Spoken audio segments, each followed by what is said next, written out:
Wasallam berpikir si Nasrani itu umat macam ini, apalagi baru dia faham. Akhirnya tak bisa tidak, dia pun langsung ikrar asyhadu an la ilaha illallah wa asyhadu anna muhammadur rasulullah. Jadi kelebihan Nabi banyak, Al-Quran juga menyebutkan banyak. Nabi Musa alaihissalam bisa membelah laut, orang terkagum-kagum, tapi hadis Nabi jelas. Orang Arab Badui datang, dia berkata, ya Muhammad, kalau kau betul seorang Rasul, maka tunjukkan mujizat. Kata Nabi, kau lihat bulan, nampak tak? Lihat, perhatikan. Dibelah Nabi dengan tangan begini, terbelah dua. Sampai sekarang disaksikan oleh ulama. Kena ributnya astronom Amerika melihat ternyata retak bulan itu. Zaman ini baru dibuktikan. Dulu sahabat sami'na wa ata'na, dia percaya, udah. Sekarang dibuktikan sudah. Ternyata benarlah 1400 tahun yang lalu terjadi pembelahan bulan. Saya tanya jemaah bapak ibu, mana lebih afdal? Belah laut ke belah bulan? Belah bulan. Bulan itu kan seperti bumi besarnya. Laut Merah itu kecil yang dipukul Nabi Musa alaihissalam. Orang terkagum-kagum, Nabi Musa memukul tongkat kepada batu, memancar 12 mata air untuk masing-masing suku Bani Israel. Tapi pernah kita buka hadis Nabi Rasulullah SAW kembali dari peperangan, masuk waktu salat, sahabat tak ada air. Nabi bertanya, ada air? Ada ya Rasulullah, cuma untuk 1 atau 2 orang. Kata Nabi, berbarislah kalian, letakkan wadah di bawah. Nabi merentangkan tangan beliau, memancar air dari jari Rasul SAW. Kata Anas bin Malik, kami berwudu 300 lebih dengan air yang memancar dari Rasulullah, tangan Rasulullah. Sepakat ulama menyatakan bahwasanya tidak ada air yang paling afdal, itulah dia. Bahkan mengalahkan air Zam-Zam. Air Zam-Zam dari mana Bapak Ibu? Hentakan tumit Nabi Ismail waktu masih bayi, tapi memancar dari tanah. Tapi ini air ini memancar dari jari tubuh yang sangat dimuliakan oleh Allah Subhanahu wa taala. Allahumma shalli ala Muhammad. Allahumma shalli. Kemudian orang terkagum-kagum dengan Nabi Sulaiman alaihissalam, di samping Rasul, apalagi raja lagi. Kemudian jangankan manusia, jin pun takluk kepada dia. Makanya dulu saya belajar sama syekh guru saya, minta doa Nabi Sulaiman, dikasih sama guru, saya amal-amalkan, tapi akhirnya saya tinggalkan. Kenapa? Saya lihat kawan saya juga ngamalkan, dia mengendalikan jin Bapak Ibu. Tapi akhir lambat laut dia jadi jin. Benar. Makanya tak ada doa yang lebih baik kecuali ikut Nabi SAW. Selamat dunia akhirat. Ya, hati-hati kalau tak kuat kita terpengaruh. Tapi kalau kita kuat dengan Allah, insya Allah siapapun tidak bisa mempengaruhi kita ini. Nabi Sulaiman mengendalikan jin, tapi lihat perang Badar. Apa kata Allah? Allah turunkan 3.000 malaikat membantu perjuangan Nabi SAW. Kalau Nabi Sulaiman mengendalikan jin, Rasulullah mengendalikan malaikat. Mana lebih afdal Bapak Ibu? Jadi panglima malaikat atau panglima jin? Masya Allah. Nabi Ibrahim masuk dalam api tak terbakar, orang kagum. Tapi perang Hunain, Nabi tidak bisa menerobos dengan sahabat di pagar dengan pagar api. Kata Anas bin Malik, aku melihat Nabi berdiri membaca sesuatu, api itu padam. Nabi Ibrahim masuk dalam api dan tak terbakar. Nabi Muhammad tak perlu masuk, dipandang sudah padam. Masya Allah. Dan masih banyak disebutkan Syekh Yusuf An-Nabhani tentang kemuliaan karamah mukjizat dari Nabi SAW, lebih dari 200. Namun yang kita saksikan sampai sekarang Al-Quranul Karim, itu kesimpulannya. Jadi jangan sampai Bapak Ibu memahami mukjizat Nabi cuma satu, hanya Al-Quran, masih banyak mukjizat Nabi yang lain. Ya, kenapa kita memuliakan Nabi? Karena Nabi dimuliakan oleh Allah Subhanahu wa taala, dan Nabi maksum, sifatnya ismah, dijaga dari yang haram dan yang makruh.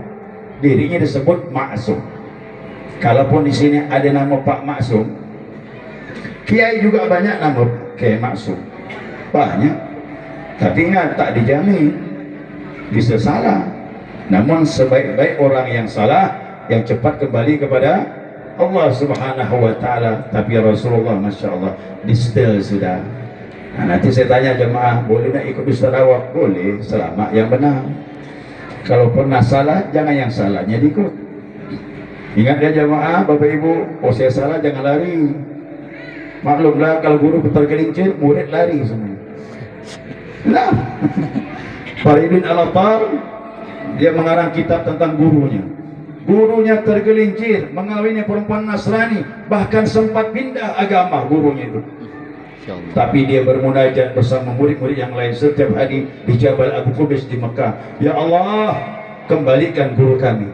Malam kontan mimpi Nabi Muhammad SAW. Kata Nabi, kau berdoa terus kepada Allah, insya Allah gurumu dikembalikan hidayah. Kembali hidayah guru, bisa lagi mimpin muridnya. Itu murid yang sejati. Guru tergincir jangan lari, mintalah dengan Allah agar gurunya kembali di jalan Allah Subhanahu wa Ta'ala. Ini kalau saya lihat sekarang ini lain, sedikit yang salah guru dah hilang muridnya, ya kan? Dulu saya pernah belajar sama Syekh guru saya sendiri, Syekh Abdul Hussein Pologa. Syekh, anak ini takut ngajar, takut jamaahnya tak betah. Udah begitu, udah katanya. Memang seperti itu udah hukumnya. Yang mengajari dua kemungkinan. Kalau tidak guru meninggalkan murid, murid meninggalkan. Udah terserah lah. Pasrah kepada Allah. Akhirnya saya jalankan, alhamdulillah masih kekal sampai sekarang mengajar. Mudah-mudahan sedikit ilmu saya miliki bisa bermanfaat untuk semuanya, insyaallah. Amin ya rabbal alamin. Nah, jangka panjangnya apa Bapak Ibu? Kita ikut Nabi ini, warjullaha wal yawmal akhir, mengharap rahmat Allah di dunia sampai ke akhirat. Insyaallah siapa itibak kepada Nabi, ibadahnya diterima oleh Allah, salatnya diterima oleh Allah, puasa Ramadan, hajinya, sedekahnya, yang penting ada ilmunya, ikut itibak kepada Nabi SAW. Semua ibadah akan mardud, la tuqbal kalau tidak itibak kepada beliau. Sampai ke mana? Akhirat. InsyaAllah sampai akhirat pun akan berbekas ibadah yang kita lakukan itu. Kenapa rahmat Allah dekat kepada kita? Kenapa akhirat kita selamat? Kenapa Nabi mulia? Karena di dalam darah Rasulullah ada Allah. Bekas dari apa? Kalimat yang terakhir, wa dzakarallaha katsira. Mereka banyak zikir kepada Allah. Siapa dia? Orang yang berzikir dekat sama Allah pasti bisa itibak kepada Nabi sallallahu alaihi wasallam. Sering Mubaligh menyampaikan, Nabi bersabda, inni bu'itsu liutammima makarimal akhlak. Aku diutus untuk menyempurnakan akhlak. Dari mana akhlak itu Bapak Ibu? Itu berangkat dari hati. Nabi menyatakan pada jasadnya ada segumpal daging. Kalau dia baik-baik semuanya, mata jadi baik, tangan jadi baik, kaki, kemaluan, perut semuanya insyaAllah jadi hal yang baik. Apa sebab? Berangkat dari hati yang baik. Wa huwa qalbun. Kalau bersih hati, ada Allah, jadi orang yang baik. Orang yang bertanya dengan saya, Ustaz, apalah saya susah? Hatimu tak ada Allah. Kalau hatimu ada Allah, insya Allah tak susah. Masalah besar Allah bantu, apalagi masalah kecil. Jadi kata ulama, jangan salahkan siapapun. Kerisauan, kepedihan, masalah banyak datang, kau susah karena sebabnya kau lalai kepada Allah Subhanahu wa Ta'ala. Maka berbeda dengan Nabi Muhammad sallallahu alaihi wasallam. Pernah jamaah dengar kisah Nabi lagi santai di bawah pohon. Lagi santai, Nabi tertidur terpejam. Tiba-tiba datang dustur, ngambil pedang, dicabut pedang tanpa sarung, dihunus di leher Nabi sallallahu alaihi wasallam. Terbangun Rasulullah karena ada pedang menempel di leher Nabi. Ya Muhammad, siapa yang mendorong kau sekarang? Kata dustur. Nabi angkat celik Nabi, mata Nabi melihat. Satu ya kalimat Nabi keluarkan, yang mendorong aku Allah, kata Nabi. Langsung bergetar tangan beliau. Dustur tangan, pedangnya pun jatuh ke tanah. Nabi mengambil pedangnya, Nabi pula mengambil pedangnya, kembali Nabi menghunuskan dia. Sekarang kata Nabi, siapa yang menolong kau? Tidak ada ya Muhammad. Udah, kata Nabi, kau bebas, masuk Islam. Kenapa ucapan Nabi nyebut Allah bisa berpengaruh? Karena kalimat itu datang dari hati. Hati Nabi tak lalai dengan Allah Subhanahu wa Ta'ala. Pernah dengar hadis Nabi tentang tarawih? Padahal ini hadis bukan tarawih, tentang witir. Nah, Aisyah berkata, ya, Nabi tak pernah menambah salat pada waktu malam Ramadan 11 rakaat. 11 rakaat. summa yusalli arba'an, kemudian bila salat 4 rakaat. La tus'aluhunna wa tuluhinna, jangan kau tanya panjang dan indahnya. Kemudian Nabi salat 4 lagi, jangan kau tanya panjang dan indahnya. Summa salas, kemudian Nabi 3 rakaat. Jadi 4 4 3. Ini yang dipakai kelompok tertentu tentang tarawih. Padahal maaf, ini hubungannya dengan witir, karena kalimatnya belum selesai. Di bawah ada dialog antara Aisyah dengan Nabi Muhammad SAW. Selanjutnya Aisyah tanya, ya Rasulullah, atanamu qabla witir? Apakah kau tidur sebelum witir? Nah, berarti bicara tentang berarti 4-4-3 itu witirnya Nabi Muhammad SAW. Apa kata Nabi? Atanamu anayya wa la yanamu qalbi. Memang mataku pejam, tapi hatiku tidak pejam. Itu Rasulullah. Tidur Nabi, zikir. Apalagi sadar Nabi. Kalau kita tidur, pejam betul. Kadang subuh pun kesiangan. Tuh, jangan mau bilang ikut Nabi. Yang mana kita ikut Bapak Ibu? Mana kita ikut Nabi? Oh, ini pakaian, ini mudah, pakai gamisnya, ada duit bisa beli gamis. Yang punya janggut bisa biarkan keluar janggut. Ini sunnah yang mudah. Tapi zikir gimana? Bisa ikut Nabi? Maka saya katakan zikir ini memang mudah diucapkan, tapi kalau iman lemah malas berzikir kepada Allah. Tapi kalau iman sempurna, insya Allah. Tapi maka jadi mukmin. Kalau mukmin insya Allah zikirnya banyak. Jangan jadi munafik. Kalau munafik zikirnya sedikit. Yo, ini ayat ada 2. Yang pertama, ya ayyuhalladzina amanu dzkurullaha dzikran katsira. Hai orang yang beriman, zikirlah kepada Allah dengan zikir yang banyak. Allah bilang beriman, orang mukmin insyaallah zikirnya banyak. Siapa yang zikirnya sedikit, jangan aku mukmin bro. Muslim pasti sudah. Saya muslim, jamaah muslim. Udah mukminkah kita? Ukurannya banyak enggak zikir? Banyak tak menyebut Allah. Kalau tidak, kita dihadapkan dengan ayat yang lain. Innal munafiqina, orang munafik, idza qamu ila shalah qamu kusala. Kalau berdiri salat malas. Ayo jamaah, saya udah mengalami ini. Maka kita udah pengalaman dah. Begitu salat maghrib, masuk waktu isya, hati bilang baru salat lagi dah. Ayo, siapa terbentik di hati begitu? Hati-hati itu. Udah terhingga penyakit munafik lah tu. Saya tak bilang dia munafik, tapi penyakitnya kita dapat. Wala yadhkurullah illa qalila. Tidaklah mereka berzikir kecuali sedikit. Orang mukmin zikir banyak, orang munafik zikirnya sedikit. Ayo kita bersama-sama. Orang munafik, ayo kita berangkat jadi mukmin. Saya munafik, ya, saya mengalami itu. Maka sahabat Nabi SAW tidak malu bilang dia munafik. Bapak Ibu, orang sekarang bilang munafik tersinggung. Saya tak tersinggung. Pernah saya sampaikan, saya khutbah di At-Tawabin itu. Saya sampaikan tentang cinta dengan Nabi SAW. Memang waktu itu menggebu-gebu tentang cinta Nabi kita sampaikan. Tanda-tandanya apa? Kita banyak bersalawat. Tapi turun dari mimbar setelah salat, ada orang tua lebih 60 umurnya datang kepada saya. Kamu tadi khutbah bagus, kata dia. Cinta Nabi, betul? Betul Pak. Kamu bilang tanda-tandanya salawat. Ditanya, ditembaknya saya. Kau tahajud enggak? Gitu. Waduh, susah lah. Waktu itu belum 30 umur Pak. Ini orang muda-muda ini saya maklum lah kalau tahajudnya tak kuat. Apalagi pengantin baru. Lihat istri masih semangat. Kalau orang tua 50 tahun ke atas kalau tak tahajud rugi Bang. Kenapa? Makan sedikit. Lihat istri itu kurang semangat. Nah, jadi kalau orang tua tak tahajud, sayang sudah. Kapan lagi? Kalau sudah tua rambut putih ini isyarat kontrak hidup tak lama lagi. Saya lihat betul. Saya lihat orang tua saya dulu. Jam 3 udah bangun, jam 2 bangun, masak air, salat. Saya tanya, Abah tidur tidak bisa lama-lama? Tidak bisa. Orang tua tak bisa lama tidur. Kalau orang muda yang berat. Maka saya sampaikan sama orang yang mengkritik itu, saya akui kalau tahajud sekarang ini banyak tidaknya daripada tahajud saya bilang. Saya akui betul tahajud berat. Umur 28 tahun waktu itu dikritik itu, saya terima lah udah. Tapi hati rasa terbakar Bapak Ibu. Aduh, nyucuk di hati. Masya Allah, saya bilang pedih rasa, malam tak tidur saya. Baru itulah dikritik orang, munafik kau, kata dia.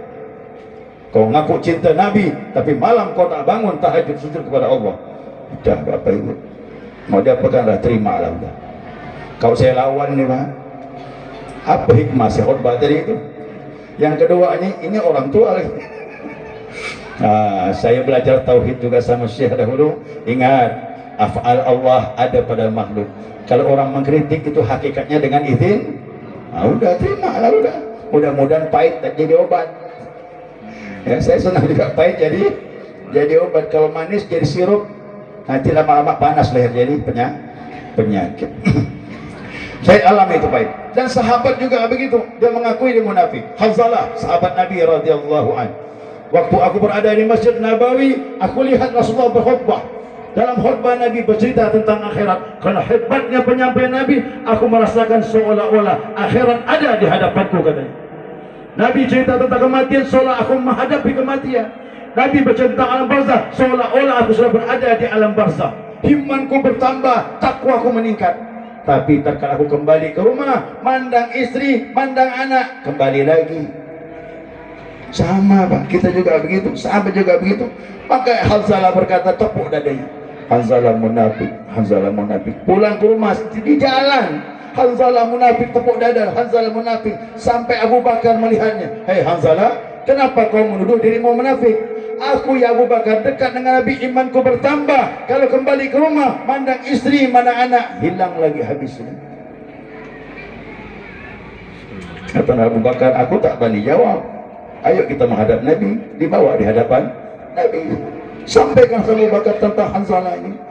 Nabi tepuk dada Hanzalah. Sa'atun wa sa'ah. Kadang saat imanmu begini, kadang saat imanmu begini. Tapi Hanzalah, kata Nabi, kalau kau bisa menjaga imanmu di luar, sebagaimana kau bersama dengan aku, kau akan disalami oleh malaikat dimanapun kau berada, kata Nabi SAW. Makanya para jamaah Bapak Ibu, banyak-banyak kumpul dengan orang yang takwa, orang yang saleh. Makanya sahabat kuat iman, kenapa? Hari-hari kumpul dengan Rasulullah SAW. Dan Nabi sering menyampaikan, kalau orang kumpul sama orang yang saleh, seperti kumpul dengan penjual minyak wangi, kata Nabi. Walaulah kau tak beli minyak wangi, tapi harumnya kau dapat. Tapi kalau kau kumpul dengan orang yang fajir, yang nakal, tak kenal Allah, lemah ibadah, kau seperti berkumpul dengan penempah besi. Walaupun tak terpeciki apinya, tapi asapnya telah mengganggu pakaian. Alhamdulillah kita kumpul begini nih, kumpul dengan orang-orang yang baik. Mudah-mudahan hati kita jadi baik, iman kita meningkat, takwa kita semakin meningkat di sisi Allah Subhanahu wa Ta'ala. Jadi ini rahasianya. Dah konsepnya dapat dah. Kenapa akhlak mulia berangkat dari hati yang baik? Kenapa hati yang baik? Zikrullah. Ada zikir kepada Allah Subhanahu wa Ta'ala. Zikirnya mudah, murah, meriah, tak pakai ongkos, tergantung iman. Kuat iman semakin banyak kita berzikir kepada Allah. Kalau lemah bagaimana? Paksakan. Lebih baik kata ulama zikir lalai daripada kau lalai tak berzikir. Ingat tu, faham tu? Apa sebab? Walaupun pikiran hatimu lalai, tapi lisanmu masih ditakdirkan Allah menyebut Allah. Mudah-mudahan kata ulama, dari lalai kau berzikir diangkat jadi ingat. Dan mudah-mudahan naik lagi, dari ingat menjadi hadir hatimu bersama Allah Subhanahu wa Ta'ala. Itu mudah kata ulama. Ya, mudah-mudahan Allah mudahkan kita untuk berzikir kepada Allah. Karena orang berzikirnya ala bisa, karena biasa sampai meninggal pun nanti berzikir kepada Allah. Saya umur begini ini 54 tahun. Ya, 54 tahun. Sering melihat orang meninggal berapa kali. Alhamdulillah baru 2 kali yang bisa mengucap la ilaha illallah sampai sekarang. Yang lainnya diam 1000 bahasa. Mudah-mudahan lah ya Allah, mulutnya tak bergerak, hatinya bergerak. Saya masih berharap begitu. Kau senalkan orang waktu mau meninggal, sampai dia meninggal, mulutnya diam, tak nyebut la ilaha illallah, tak nyebut Allah. Ya Allah, kalaulah mulutnya tak bergerak berzikir kepadamu, mudah-mudahan hatinya ya Rabb bisa sebut engkau ya Allah. Saya bilang begitu. Tapi kalau kita menakin lantang